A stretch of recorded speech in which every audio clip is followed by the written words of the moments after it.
नमस्कार। कार्यक्रम सुशासन सवालको नयाँ अङ्कमा यहाँहरूलाई हार्दिक स्वागत छ। अख्तियार दुरुपयोग अनुसन्धान आयोग र नेपाल टेलिभिजनको संयुक्त प्रस्तुति कार्यक्रम सुशासन सवालमा विशेष गरी हामीले सरकारी र सार्वजनिक निकायबाट प्रवाह हुने सेवा, विकास निर्माण, राजस्व सङ्कलन, सार्वजनिक सेवा प्रवाह सँगसँगै अख्तियार दुरुपयोग अनुसन्धान आयोगका साप्ताहिक गतिविधि पनि प्रस्तुत गर्दै आइरहेका छौँ।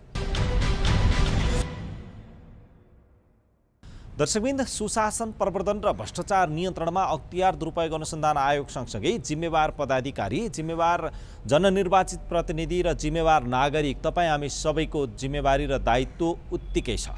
सुशासन प्रवर्धन र भ्रष्टाचार नियन्त्रणमा आफ्नो कामलाई केन्द्रित गर्दै अगाडि बढिरहेको अख्तियार दुरुपयोग अनुसन्धान आयोगको अर्धवार्षिक प्रगति कस्तो रहेको छ, आजको कार्यक्रममा हामीले यो सामग्री तपाईँहरूको बीचमा प्रस्तुत गर्न गइरहेका छौँ। यसै गरेर अख्तियार दुरुपयोग अनुसन्धान आयोगको 33औं स्थापना दिवस मनाइसकेपछि अर्थात् स्थापना भएको यो 33 वर्ष पुरा भएको सन्दर्भमा अख्तियार दुरुपयोग अनुसन्धान आयोगका पूर्व प्रमुख आयुक्त, त्यस्तै गरेर अख्तियार दुरुपयोग अनुसन्धान आयोगमा प्रशासनिक नेतृत्व गरिसकेका सचिव, त्यस्तै गरेर भ्रष्टाचार विरुद्धको अभियान सञ्चालन गरिरहेका विभिन्न सामाजिक अभियन्ता लगायतको आवाज र सामग्री लिएर आजको कार्यक्रममा हामी उपस्थित भएका छौँ। अब प्रस्तुत छ सोही सामग्री। अख्तियार दुरुपयोग अनुसन्धान आयोगका प्रवक्ता नरहरि घिमिरेले यस आर्थिक वर्षको अर्धवार्षिक प्रगतिका बारेमा जानकारी दिनुहुँदै आयोगको प्रगति सन्तोषजनक रहेको बताउनु भएको छ। अर्धवार्षिक प्रगतिका बारेमा जानकारी दिँदै प्रवक्ता घिमिरेले पछिल्लो 6 महिनाको अवधिमा अघिल्लो आर्थिक वर्षबाट जिम्मेवारी सरेर आएका 9268 सहित 22127 वटा उजुरी आयोगमा रहेको जानकारी दिनुभयो। उहाँले 334 वटा विस्तृत अनुसन्धानमा लगिएको 4169 वटा उजुरी तामेली गरिएको र 102 वटा उजुरी सुझाव सहित तामेलीमा पठाइएको जानकारी गराउनुभयो। 3145 उजुरी सम्बन्धित निकायमा लेखी पठाएको र 2305 अन्य उजुरीमा गाभिएको गरी 10055 उजुरी फर्स्यौट गरिएको बताउनु भएको छ। अख्तियार दुरुपयोग अनुसन्धान आयोगमा नियमित रूपमा उजुरीहरू आउने क्रम जारी रहेको छ। यसमा यस आर्थिक वर्ष 2080-81 को श्रावणदेखि पुसको 6 महिनाको अर्धवार्षिक अवधिमा पनि पर्याप्त सङ्ख्यामा उजुरीहरू प्राप्त भएका छन्। जस्तै अब हामीले त्रैमासिक रूपमा या त अर्धवार्षिक रूपमा हेर्दाखेरि यो वर्ष हाम्रो करिब 12,000 उजुरीहरू यो आर्थिक वर्षको 6 महिनामा प्राप्त भएको छ र गत वर्षको जिम्मेवारी सरेर आएको 9,000 जति उजुरीहरू गर्दाखेरि 22,127 उजुरी हाम्रो पुस मसान्तसम्म आयोगमा हामीले यो आर्थिक वर्षमा गर्नुपर्ने कामको सम्बन्धमा उजुरीहरू रहेको छ। यो उजुरीको सङ्ख्या हेर्दाखेरि हामीले गत आर्थिक वर्षको भन्दा बढ्दो क्रममा उजुरीको सङ्ख्या रहेको कुरा भन्न सक्छौँ। यस आर्थिक वर्षको 6 महिनासम्म अघिल्लो त्रैमासिकमा 197 र यो त्रैमासिकमा 137 गरेर 334 उजुरीहरू प्रारम्भिक छानबिन पश्चात विस्तृत अनुसन्धानमा गएको छ। त्यस्तै गरी 1800 उजुरीहरू सम्बन्धित निकायमा कारबाहीका लागि लेखी पठाइएको छ। 1360 उजुरीहरू अन्य उजुरीमा गाभिएको र 1497 उजुरीहरू तामेलीमा पठाइएको छ।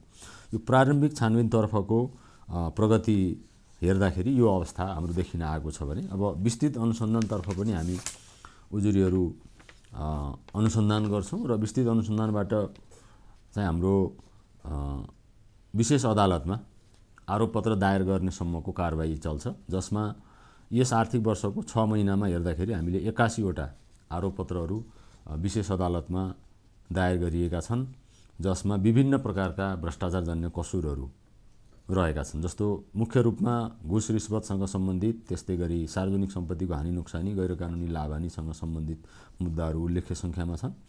घुस रिश्वतको 25 वटा मुद्दा दर्ता भएको छ, झुटा नक्कली शैक्षिक प्रमाणपत्रको 12 वटा, सार्वजनिक सम्पत्ति हानि नोक्सानीतर्फ 15 वटा, गैरकानुनी लाभ हानितर्फ 12 वटा, त्यस्तै गैरकानुनी सम्पत्ति आर्जन, अकुत सम्पत्ति पनि भन्ने गरिन्छ यसलाई बोलीचालीको भाषामा, 6 वटा र राजस्व चुहावट हिनामिनासँग सम्बन्धित 7 वटा र अन्य विविध 4 वटा गरेर 81 वटा आरोपपत्रहरू विशेष अदालतमा यो आर्थिक वर्षको 6 महिनामा दायर गरिएका छन्। विशिष्ट श्रेणी वा सोसरको 1 जना, त्यस्तै सहसचिव यो फर्स्ट क्लास भयो हैन, प्रथम श्रेणी 5 जना, त्यस्तै गरी उपसचिव सिडिओ वा सो सरको 18 जना, शाखा अधिकृत स्तरको 53 जना, लेखापाल अन्य सहायक सहयोगीहरू गरेर कर्मचारीतर्फ राष्ट्र सेवक कर्मचारीतर्फ 156 जना प्रतिवादी बनाइएको छ भने यता निर्वाचित मनोनित र अन्य गरेर निर्वाचित पदाधिकारीहरू 24 जना, त्यस्तै मनोनित पदाधिकारीहरू 60 जना, व्यवसायी 26 जना र अन्य व्यक्तिहरू 29 जना गरेर कुल 139 जना आरोपीहरू यो कर्मचारी बाहेकको भनौँ न अहिले अब राष्ट्र सेवक कर्मचारी बाहेकको निर्वाचित पदाधिकारी पनि भयो, मनोनित पनि भयो, व्यवसायी र अन्य गरेर र जम्मी 81 वटा आरोप पत्रमा 295 जना प्रतिवादीहरू यो मुद्दाको अवधिमा रहेका छन्। अघिल्लो वर्षहरूमा जस्तै यस वर्षको अर्धवार्षिक अवधिमा पनि आयोगमा स्थानीय तहका उजुरीहरूको सङ्ख्या बढिरहेको प्रवक्ता घिमिरेले जानकारी दिनुभयो। अब उजुरीहरू स्थानीय तहको उजुरीहरू बढी छ भन्ने यो स्वाभाविक पनि हो, किनभने स्थानीय तहहरू आफैमा अब सङ्ख्यात्मक हिसाबले पनि 753 स्थानीय तहहरू छन्। स्थानीय तहहरूले अब जनताको नजिक बसेर प्रत्यक्ष रूपमा चाहिँ नै जनतासँग नै इन टच भएर काम गर्नुपर्ने, दैनिक सेवा प्रवाहका कामहरू गर्नुपर्ने भएको कारणले गर्दाखेरि पनि त्यो स्वाभाविक पनि हो। र अब आयोगको आउटरिच कार्यक्रम, आयोगको चाहिँ नै जनचेतनामूलक कार्यक्रमहरू, प्रवर्धनात्मक कार्यक्रमहरूले पनि स्थानीय स्तरसम्म गएर हामीले कार्यक्रम सञ्चालन गर्ने, त्यहाँको जनप्रतिनिधि, कर्मचारी, अरू चाहिँ नै बुद्धिजीवी, त्यस्तै नागरिक समाज, नागरिक निगरानी संस्था र अरू भ्रष्टाचार निवारण र सुशासन प्रवर्धनसँग सम्बन्धित अन्य सङ्घ संस्थाहरूसँग पनि हामीले सहकार्य गरेको कारणले गर्दाखेरि पनि र दैनिक रूपमा जनगुनासाहरू प्राप्त गर्ने, सेवा लिने ठाउँहरूबाटै प्राप्त हुने भएको कारणले गर्दाखेरि पनि अब स्थानीय तहको उजुरीहरू उल्लेख्य सङ्ख्यामा रहने हो। र अब ट्रेन्ड हेर्दाखेरि अहिले पनि करिब आधा, भनौँ आधाभन्दा केही बढी नै सङ्ख्यामा उजुरीहरू स्थानीय तहसँग सम्बन्धित रहेका छन्। उहाँले सुशासन प्रवर्धन र भ्रष्टाचार नियन्त्रणका लागि सबैको साझा प्रतिबद्धता आवश्यक रहेको भन्दै यसका लागि आयोगले प्रवर्धनात्मक रणनीतिलाई उच्च प्राथमिकताका साथ अगाडि बढाउँदै लगेको बताउनुभयो। प्रवर्धनात्मक काम पनि हाम्रो नियमित काम नै हो। यसमा हामीले आयोगमा हैन केन्द्र स्तरीयदेखि लिएर हाम्रो चाहिँ तल्लो तहसम्म एकदमै विद्यालय स्तरसम्मको, सामुदायिक विद्यालय स्तरसम्मको विभिन्न चरणका, विभिन्न स्तरका प्रवर्धनात्मक कार्यक्रमहरू छन्। मुख्यतः अब केन्द्रीय स्तरका पदाधिकारीहरूसँगको छलफल अन्तर्क्रियाको कुरा रह्यो। त्यस्तै गरी प्रदेश स्तरका निर्वाचित मनोनित पदाधिकारी कर्मचारीहरूसँगको भयो।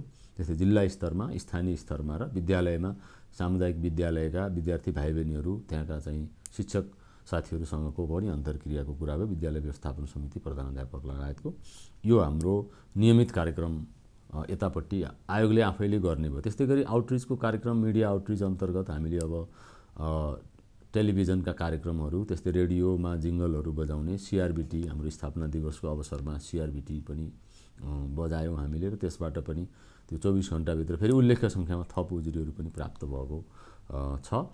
त्यसै गरेर अब मिडिया आउटरिचका कुराहरू र अब नागरिक चेतना हैन, अन्तर्क्रिया, छलफल हैन, अनि रेडियो टेलिभिजन मार्फत, पत्रपत्रिका मार्फत नै आउटरिच गर्ने कुराहरू हो प्रवर्धनात्मकमा। यो पनि आयोगको नियमित र मुख्य कार्यक्रम अन्तर्गत पर्छ।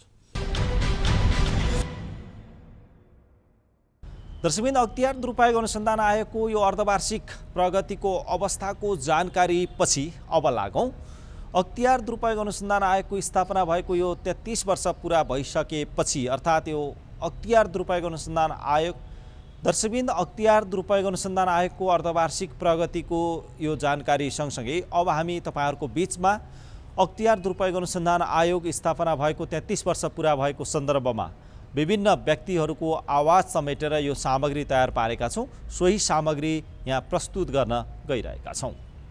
अख्तियार दुरुपयोग अनुसन्धान आयोग स्थापना भएको 33 वर्ष पुरा भएको छ। यस अवधिमा आयोगले सुशासन प्रवर्धन र भ्रष्टाचार नियन्त्रणमा आफूलाई समय सापेक्ष, परिष्कृत र परिमार्जित गर्दै लगेको बताउँदै आएको छ। आयोगको सक्रियता, आम नागरिकमा बढेको सचेतनाको अवस्थाले पनि आयोगलाई काम गर्न सहज भएको आयोगको बुझाइरहेको छ। आयोगमा प्रमुख आयुक्तको जिम्मेवारीमा रहेर काम गरिसक्नु भएका सूर्यनाथ उपाध्यायलाई आयोगको काम कारबाहीसँगै सुशासन प्रवर्धनमा नागरिकको जिम्मेवारी र दायित्व के हुन्छ भनेर हामीले सोधेका छौँ। अब अहिलेसम्म जनताको आकाङ्क्षा के छ भनेदेखि देशमा ठुला ठुला काण्डहरू भए अनि ती काण्डहरू टुङ्गोमा पुगेनन्। अनि जति टुङ्गोमा पुगे जस्तो भयो त्यो पनि मान्छेलाई सन्तोष भएन होइन, जनतामा सन्तोष भएन। त्यस कारणले अख्तियारले अब के गर्नु पर्यो भने ठुला काण्डमा जनताको जुन आकाङ्क्षा छ होइन, यो त इन्भेस्टिगेसन गर्ने हो भने जनताको आकाङ्क्षा छ हो, त्यो आकाङ्क्षालाई पूर्ति गर्नु पर्यो अहिलेको अवस्थामा। जस्तै भनौँ तपाईँलाई अहिले 2-4वटा चाहिँ एकदम महत्त्वपूर्ण कुराहरू आएछन्। सुन तस्करी भयो अथवा उतातिरको भुटानी शरणार्थीको भयो अथवा तपाईँको यो ललित निवास प्रकरणको भयो। समय लाग्छ तर चाहिँ तपाईँको अब त्यो डिपेन्ड गर्छ मान्छे कत्रो चाहिँ विषय हो र मान्छे कस्ता हुन्, अनुसन्धान गर्ने मान्छेहरू। अब ट्रेन्ड मान्छे हुनु पर्यो सबै होइन, नराम्रो हामीले पनि त्यसमा सोचे हो होइन। तर त्यो चाहिँ नि भर्टिकल हिसाबले जानु पर्यो के। जस्तै भने धेरै बनायो अनि त्यो खास विशेषतापूर्ण भएको हुनाले, जस्तै भनौँ न सर्टेन अवधिपछि प्रमोसन हुने तर त्यही ठाउँमा हुने होइन, त्यो बाहिरतिर गएर फेरि आउने भन्ने नगरौँ, त्यही सेवाको सर्टेन अवधिभित्र राखौँ भन्ने लाग्छ। आयोगको सक्रियतासँगै अन्य सरकारी र सार्वजनिक निकायमा बस्ने जिम्मेवार अधिकारी र जननिर्वाचित प्रतिनिधिहरूमा पनि उत्तिकै जिम्मेवार, जवाबदेहिता र पारदर्शिता हुन आवश्यक रहेको सुशासन प्रवर्धन र भ्रष्टाचार नियन्त्रण गर्नका लागि आयोग सँगसँगै अन्य निकायका प्रमुख एवं प्रतिनिधिहरू पनि जिम्मेवार र जवाबदेही हुन सके सुशासन प्रवर्धन र भ्रष्टाचार नियन्त्रण सम्भव रहेको आयोगको प्रशासनिक नेतृत्व गरिसक्नुभएका सचिवहरूले बताउनु भएको छ। सुशासन भन्ने बित्तिकै यसका धेरै पाटोहरू छन्, यसमा धेरै कुराहरू समावेश हुन्छन्। जस्तो अहिले सुशासनको इन्डिकेटर हेर्ने हो भने 146वटा भन्दा बढी पुगिसके भन्ने कुरा छ। तर हरेक देशको आफ्नो आफ्नो स्रोत साधन आवश्यकता त्यहाँका मान्छेहरूको नियत त्यहाँका मान्छेको धारणा यसले पनि सुशासन निर्दिष्ट गर्छ।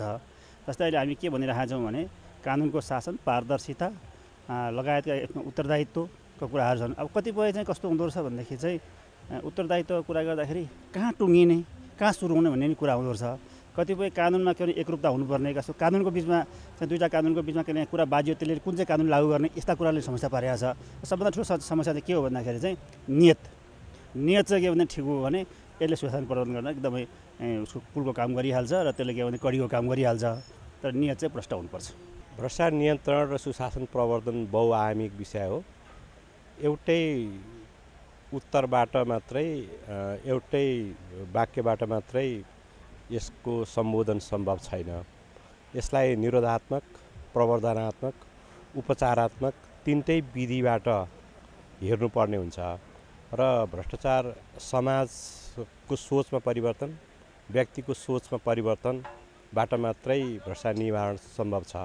त्यसैगरी सुशासनको लागि संस्थागत सुदृढीकरण त्यत्तिकै महत्त्वपूर्ण हुन्छ। हाम्रा नियम कार्यविधिहरूमा समय सापेक्ष परिमार्जन पनि गर्न जरुरी छ। आइटी फ्रेन्डली सर्भिस डेलिभरी हुन जरुरी छ।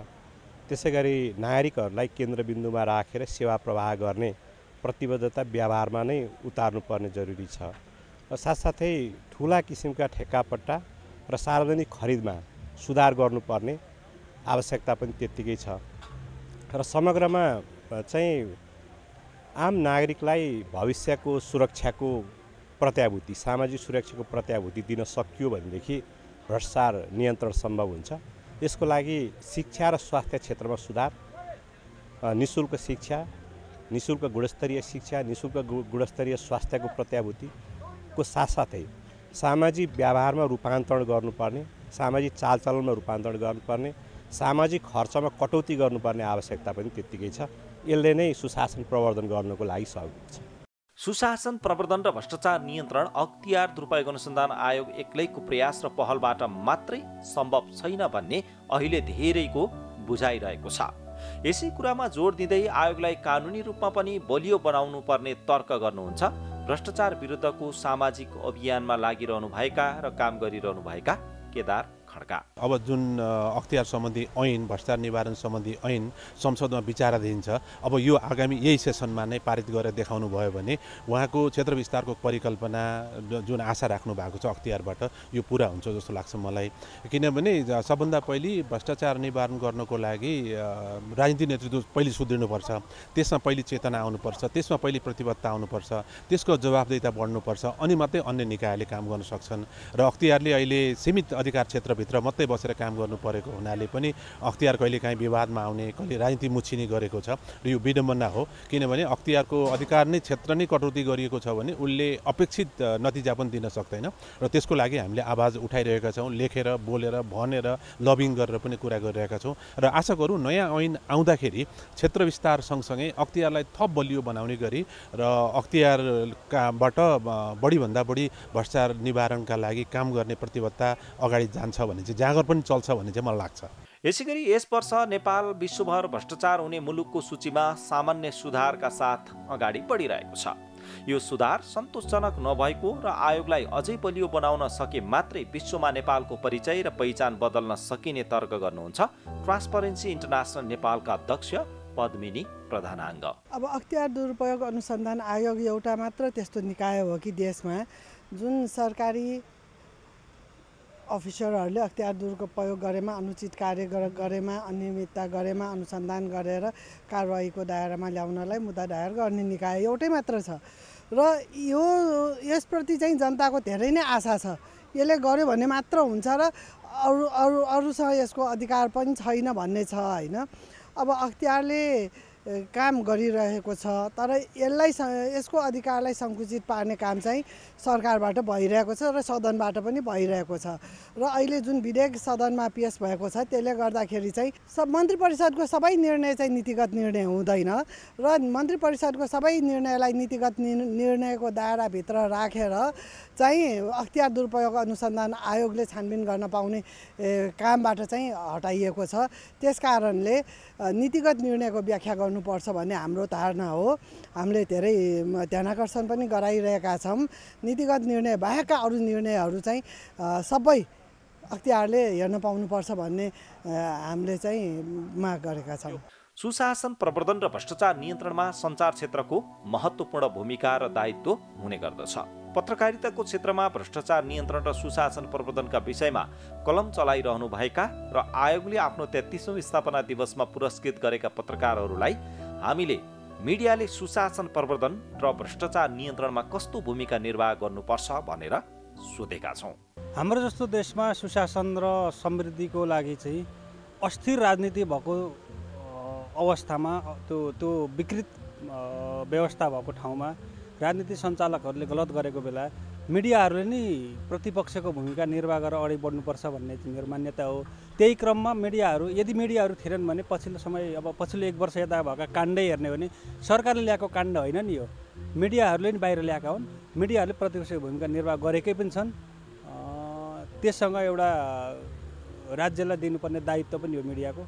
यता सर्वसाधारणको हिसाबले पनि राज्यलाई गर्नुपर्ने दायित्व मिडियाले निसशक्त खबर गर्नुपर्छ भन्ने चाहिँ मेरो मान्यता हो। अख्तियारले जति चलाउनु पर्ने हो त्यो चाहिँ अझै पर्याप्त छैन भन्ने छ। आम जनमानसको अपेक्षा एकातिर छ, त्यो अपेक्षा फुल्ली पुरा गर्न चाहिँ अब हाम्रो शासकीय स्वरूप अनि हाम्रो राजनीतिक नियुक्तिमा देखिएका कमजोरीहरू त्योसँग जोडिएको हुनाले अख्तियारले पनि त्यसलाई अलिकति निर्ममताका साथ अगाडि बढ्नुपर्ने चाहिँ छ। तैपनि अख्तियारले जे गरेको छ निराशा नै हुनुपर्ने ठाउँ चाहिँ छैन। रिपोर्टिङको आफ्ना माध्यम हुन्छन्, आफ्नो शैली हुन्छ, आफ्ना एङ्गलिङबाट समाचार लेखिन्छ। त्यही क्रममा म आफै कार्यरत कान्तिपुर दैनिकले पछिल्लो समय उठाएका घटनाहरू नि देशका सशक्त अपराधजन्य कसुर चाहिँ न्यायिक निरूपणसम्म पुगेको एउटा माध्यम बनेको छ। जस्तो शरणार्थी घोटाला काण्ड होस्, शरणार्थीको नाममा गएको अपराध होस्, ललिता निवासको काण्ड होस्, सुनकाण्ड होस्, हुँदा हालै मात्रै आएको अघि प्रमुख आयुक्तजीले पनि सम्बोधनका क्रममा भन्नुभएको थियो 79 वर्षसम्म व्यक्तिलाई सार्वजनिक जग्गा पोस्ने गरी गरिएका विकृत राजनीतिक निर्णय, त्यस्ता विकृतिहरूलाई सञ्चार माध्यमले बाहिर ल्याएका हुन् नि। यदि सञ्चार माध्यमले ल्याएको थिएन भने ती माध्यमहरू थिएनन् भने अख्तियारले अनुसन्धान गर्थ्यो होला, पछि समय लाग्थ्यो होला, तर जनस्तरमा त अहिले नि त्यसको प्रभाव देखियो र राज्य सञ्चालनमा बस्नेहरूले पनि एउटा हीनताबोधले हेर्नुपर्ने दृष्टिकोण चाहिँ त्यो देखिएको छ। त्यसरी मिडियाको भूमिका चाहिँ सशक्त रूपमा भएको पाउँछु। जति हुनुपर्ने हो सुधारकोमा बिस्तारै हुँदै जाला। अहिले जे भइरहेछ यसबाट पनि सन्तुष्टि नै लिनुपर्ने हुन्छ जस्तो लाग्छ मलाई चाहिँ। मिडियाको भूमिका सर धेरै महत्त्वपूर्ण हुन्छ, किनभने लुकाएका हुन्छन्, लुकाइएका हुन्छन्, दबाएका हुन्छन्, दबाइएका हुन्छन्। कतै हामीले आरटीआई प्रयोग गर्नुपर्ने हुन्छ, लामो समय कुर्नुपर्ने हुन्छ, त्यसपछि आरटीआई प्रयोग गरेर प्रायःसो मेरोमा चाहिँ आरटीआई नै प्रयोग गरेको हुन्छु। आरटीआई प्रयोग गर्दाखेरि पनि अब त्यो नदिने, फेरि हामीले प्रमुख कार्यालय पहिला त सूचना अधिकारीलाई आरटीआई दिएका हुन्छौँ, त्यसपछि प्रमुख कार्यालय प्रमुखलाई उजुरी दिएका हुन्छौँ, त्यसपछि पनि राष्ट्रिय सूचना आयोगसँग पुगेका हुन्छौँ, आदेश हुन्छ अनि मात्र दिन्छ, त्यो पनि लुकाएर सबै दिँदैनन्। त्यस्तो अवस्थामा मिडियाले नै हो, जब हामीले यसो प्रोसेस निर्धारण गर्दा त लुकाउँछन् भने सूचना हाम्रो भूमिका एकदमै हो, किनभने उहाँ गल्ती गर्नेहरूले, बदमासी गर्नेहरूले, सार्वजनिक इकाइमा बस्नुभएका सम्पूर्ण कर्मचारीहरूले लुकाउनुहुन्छ, सबैको मिलेमत हुन्छ, लुकाउन कोसिस गर्नुहुन्छ। त्यस्तो अवस्थामा हामीले उजागर गरेर एक्सपोज गर्नु नै हाम्रो महत्त्वपूर्ण भूमिका हुन्छ सर। मिडियालाई हामीले वाचडगको रूपमा लिनु पर्यो होइन। जस्तो अब भ्रष्टाचार सुशासनमा अब मिडियाको खोजमूलक प्रस्तुतिहरू दिन प्रतिदिन बढ्दो छ। त्यसलाई अझ हामी मिडियाहरूले चाहिँ अझै त्यसलाई चाहिँ अझ त्यसमा गम्भीर रूपमा चाहिँ अझै भित्रै छिर्न पनि आवश्यकता देखिन्छ। जस्तो अझै नीतिगत भ्रष्टाचारहरू भइरहेछन् अहिले, यो नीतिगत भ्रष्टाचारमा चाहिँ मिडिया अझै छिर्न सकेका छैन जस्तो लाग्छ होइन। पत्रकारिता भनेको त अब सिकाइ नै हो। सुशासनका लागि साझा प्रतिबद्धता आजको आवश्यकता हो। बदलिदो सूचना प्रविधिको प्रयोगसँगै बदलिएको भ्रष्टाचारको प्रकृति र प्रवृत्तिलाई नियन्त्रण गर्न उच्चतम प्रविधिको उपलब्धता र दक्षता बढाउँदै लैजानु आजको प्रमुख आवश्यकता हो।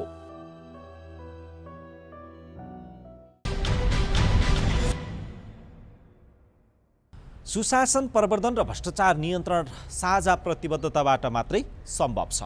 यो साझा समस्याका रूपमा रहेको भ्रष्टाचार नियन्त्रण गर्दै, सुशासन प्रवर्धन गर्दै, विकास निर्माणमा गुणस्तरीयता, सेवा प्रवाहमा छिटो छरितो र पारदर्शी अनि सरल र सहज सेवा प्रवाह होस् भन्ने तपाईँ हामी सबैको चाहना र कामना। तपाईँ हामी सबै सचेत भएर सबैलाई जिम्मेवार बनाउन सक्यौँ भने साँच्चीकै सम्भव छ। हवस् त, आजका लागि कार्यक्रम सुशासन सवालको समय सकिसकेको छ। तपाईँले यो कार्यक्रम नेपाल टेलिभिजनको वेबसाइट www.ntv.org.np, त्यस्तै गरेर मोबाइल एप्स, अख्तियार दुरुपयोग अनुसन्धान आयोगको फेसबुक पेज, युट्युब च्यानल र वेबसाइटमा पनि हेर्न सक्नुहुन्छ भन्दै हामी सबै बिदा भयौँ। नमस्कार।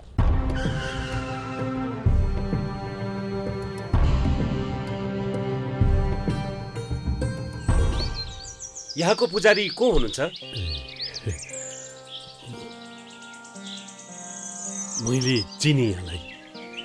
यो टिनको छाना फेरेर पित्तलको राख्ने, गजुरमा सुनको जलप राख्ने 4-5 करोड जति लाग्छ त्यो सब उहाँले दिबक्सिन्छ। तपाईँले ठेक्कामा निर्माण गर्नुभएको सरकारी भवनहरू चर्किसके, पुलहरू बन्दाबन्दै भत्किसके, सडकहरू बन्दाबन्दै खाल्टाखुल्टु भइसके, देशका संरचनाहरू पनि त यो मन्दिर जस्तै पवित्र हुन् नि। त्यसरी कमाएको पैसाले हामी यो मन्दिर बनाउन दिँदैनौँ। छ्या, कस्तो खालको टुप्प्या पुजारी रहेछ भने। जाउँ हामी पूजा गरौँ।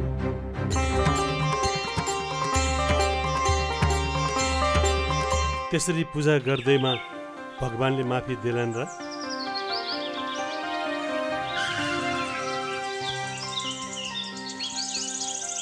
तपाईहरूलाई त मैले चिनिन नि। हामी अख्तियार दुरुपयोग अनुसन्धान आयोगबाट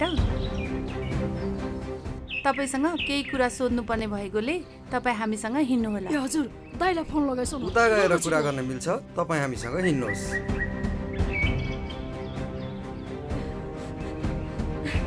त्यसरी पूजा गर्दैमा भगवानले माफी दिलान् र? तपाईँले कमाउनु भएको प्रतिष्ठा कसैले जफत गर्न सक्दैन। पदको दुरुपयोग गरी आर्जेको सम्पत्ति जफत हुन सक्छ। अख्तियार दुरुपयोग अनुसन्धान आयोग, टंगाल, काठमाडौँ।